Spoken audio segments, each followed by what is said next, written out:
जाता है कि जैसे अमेरिका में गेटवे ऑफ अमेरिका न्यूयॉर्क को कहा जाता है, और न्यूयॉर्क जो है वो 5 टापुओं को पे बना हुआ है। तो एक टापू से दूसरे टापू जाने के लिए वहाँ पे बहुत ही अच्छा ब्रिज बनाया गया है। इसी तरह से ये मुंबई 7 टापुओं का है, लेकिन अंग्रेज़ों ने क्या किया कि 150 वर्षों में इसके पहाड़ को काट काट के बिल्कुल समतल बना दिया और ये सातों टापू को जोड़ दिया। उसमें से एक टापू ये कोलाबा है, और ये कोलाबा का जो एरिया है काफ़ी ये पुराना एरिया है। आप गेटवे ऑफ इंडिया के ठीक पीछे आप ये देख रहे होंगे, ये भारत की इमारतों में से एक है, और ये ताज होटल है, JRD टाटा का ये निर्माण है। ये और इसके बगल में आप होटल ओबेरॉय देख रहे होंगे। ये इस कारण से मशहूर है कि 2008 में जब 26/11 का पाकिस्तान के कुछ आतंकवादी आए थे और जब अटैक उन्होंने किया तो ये बड़ा उस समय चर्चा में रहा। बहरहाल हम आपको बताते हैं कि इसके पीछे क्या हिस्ट्री है। देखिए, 14 मई 1498 को 14 मई 1498 को पुर्तगाल का एक यात्री वास्को डी गामा भारत आता है, भारत के केरल राज्य आता है, और आज का जो कोच्चि है, उस समय कोझिकोड था, वहाँ वो उतरता है। और उतर के वहाँ बताता है कि भाई यहाँ तो गजब स्थिति है। फिर यहाँ से वो जब जाता है पुर्तगाल, तो यहाँ से यौवन प्रिया काली मिर्च को कहते हैं, ले जाता है।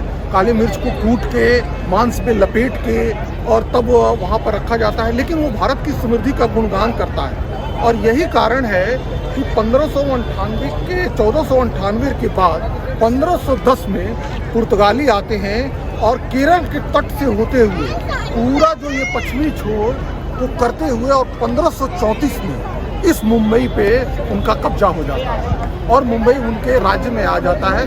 लेकिन जो पुर्तगाल के एक राजा थे चार्ल्स द्वितीय, उनकी शादी ब्रिटेन की राजकुमारी कैथरीन से होती है 1661 में, और 61 में हो जाने के बाद ये जो मुंबई है ये पुर्तगालियों से दहेज में मिल जाता है अंग्रेज़ों को। और अंग्रेज़ जो हैं उस समय कोलकाता में, जो उस समय का कलकत्ता था, कलकत्ता में अपनी फैक्ट्री और सब कुछ लगाए होते हैं, और उनकी एक फैक्ट्री सूरत में थी।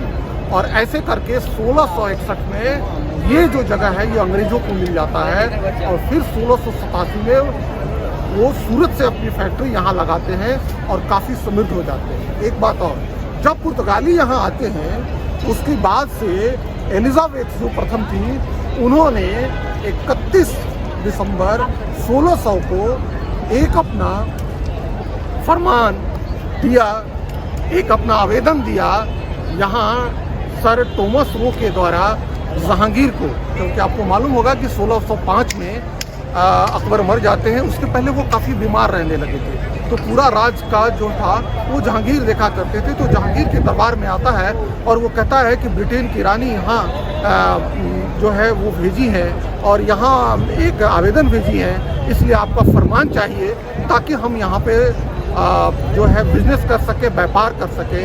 और इसके लिए यहाँ उनको बिजनेस करने का, व्यापार करने का मौका मिलता है, और वो कलकत्ता में अपनी एक फैक्ट्री लगाते हैं, और जिसके तहत वो जो है वो ईस्ट में भी वो जाते हैं और ईस्ट में भी जाके वो अपना काम करते हैं। तो ऐसे ये मुंबई की कुछ ऐतिहासिक बातें हैं जो लगता है कि ये मुंबई को किस तरह से बदला गया है। बहरहाल ये मुंबई है और ये भारत की आर्थिक राजधानी है, ये कभी सोती नहीं है, और यहाँ जो भी आता है वो उसके दिमाग में यही होता है मुझे बच्चन बनना है, मुकेश अंबानी बनना है, और कई लोग अपने आप को खपा देते हैं, ख़त्म कर देते हैं। लेकिन मुंबई अहर्निश है, न सोती है, कभी भी सोती नहीं है, दिन रात जागती है।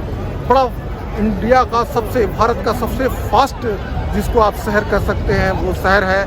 जो विदेशों में काम कर लेते हैं उनके लिए ये बहुत बड़ा शहर है, छोटा सा शहर है, कंजेस्टेड शहर है, लेकिन लोगों के लुभाने के लिए शहर है। और यही कारण है कि संडे के दिनों पूरी मुंबई बाहर निकलती है और मुंबई का अवलोकन करते हैं। जो आप सी देख रहे हैं, इस सी से आप एलिफेंटा केव जा सकते हैं। पुर्तगालियों ने एलिफेंटा नाम रखा था क्योंकि वो हाथी से उस केव पर जाते थे। और वहाँ शैव मंदिर है, आप जब भी वहाँ पर जाएंगे तो शिव की त्रिमूर्ति, शिव की पंचमूर्ति, शिव की एकल मूर्ति आपको पहाड़ों को काट के बनाई गई है और वहाँ पे आप इस चीज़ को देख सकते हैं। देखिए, जैसा कि आप पीछे मैं ताजमहल ये जो होटल है, होटल ताज, ये मुंबई का गौरव है, देश का गौरव है। और आप देखिए कि कितनी भारी रेकी करके और 2008 में जो 26/11 की घटना को अंजाम दिया गया था, और इसमें बात यही था कि जो भारत की प्रतीक चीज़ है उसको धूमिल किया जाए, उसको खत्म किया जाए।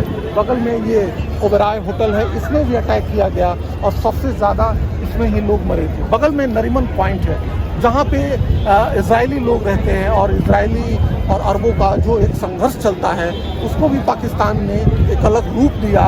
और यहाँ पर इजरायलियों को मारने के लिए उनके स्पेशल कमांडो वहाँ पे गए हुए थे और उसमें से 2 जने मारे भी गए। लेकिन ये भारत माता के सपूत हमेशा निकल के बाहर आते हैं और इस देश को, अपनी माँ को बचाने के लिए तरह तरह के काम करते हैं। समय समय पर भारत माता अपने कालजयी पुत्रों को जन्म देती है जो इस देश को बनाते हैं, जो इस देश को आगे बढ़ाते हैं। वाकई में मुंबई को बनाने और बढ़ाने में किसी एक समुदाय का हाथ है तो वो जैनियों का है, मारवाड़ियों का है और सबसे बढ़ के पारसियों का है।